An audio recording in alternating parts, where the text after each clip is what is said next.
भारत के लगभग बीचों बीच पड़ने वाला भोपाल खूबसूरत शहर है। ये अपनी झीलों, मस्जिदों और हरियाली के लिए जाना जाता है। राजनीति के लिहाज से ये राष्ट्रीय स्वयंसेवक संघ और बीजेपी का गढ़ माना जाता है। भोपाल में 1952 से हुए 17 लोकसभा चुनावों में कांग्रेस को सिर्फ 6 बार जीत मिली है।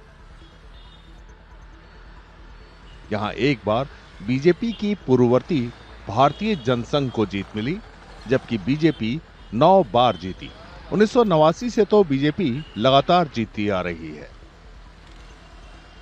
जानकारों का कहना है कि चुनावी कामयाबी की वजह आरएसएस का आम लोगों के साथ नजदीकी रिश्ता है। देखिए, यहाँ सबसे बड़ी चीज है, संघ का गढ़ बन गया।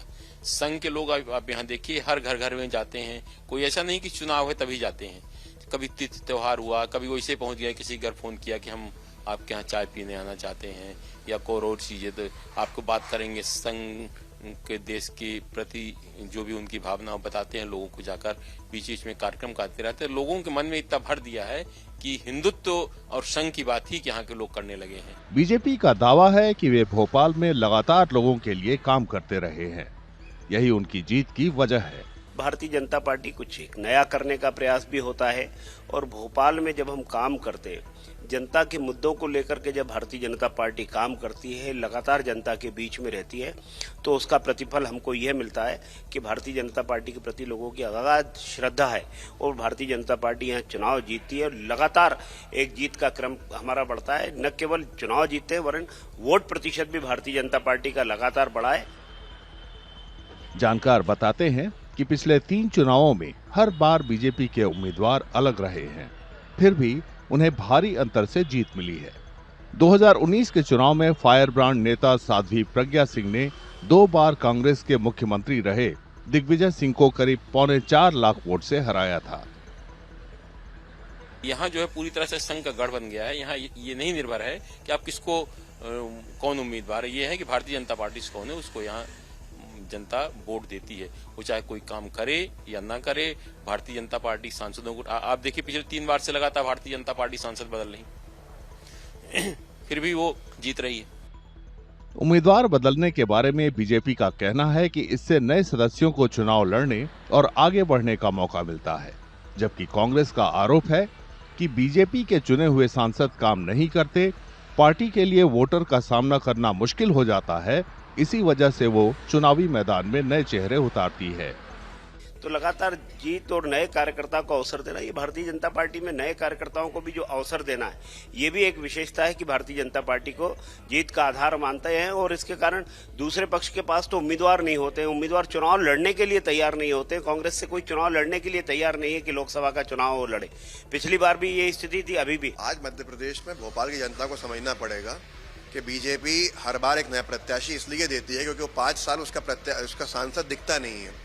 क्या काम किए प्रज्ञा ठाकुर जी ने? कोई काम नहीं है। सवाल पूछा आप लोगों ने तो कह रही है मोदी जी के जो काम है मेरे काम है।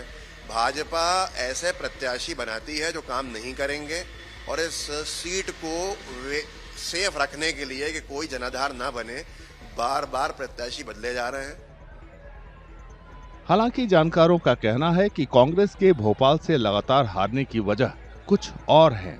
उनका कहना है कि सिर्फ भोपाल ही नहीं, बल्कि पूरे राज्य में पार्टी का संगठन बेहद कमजोर है।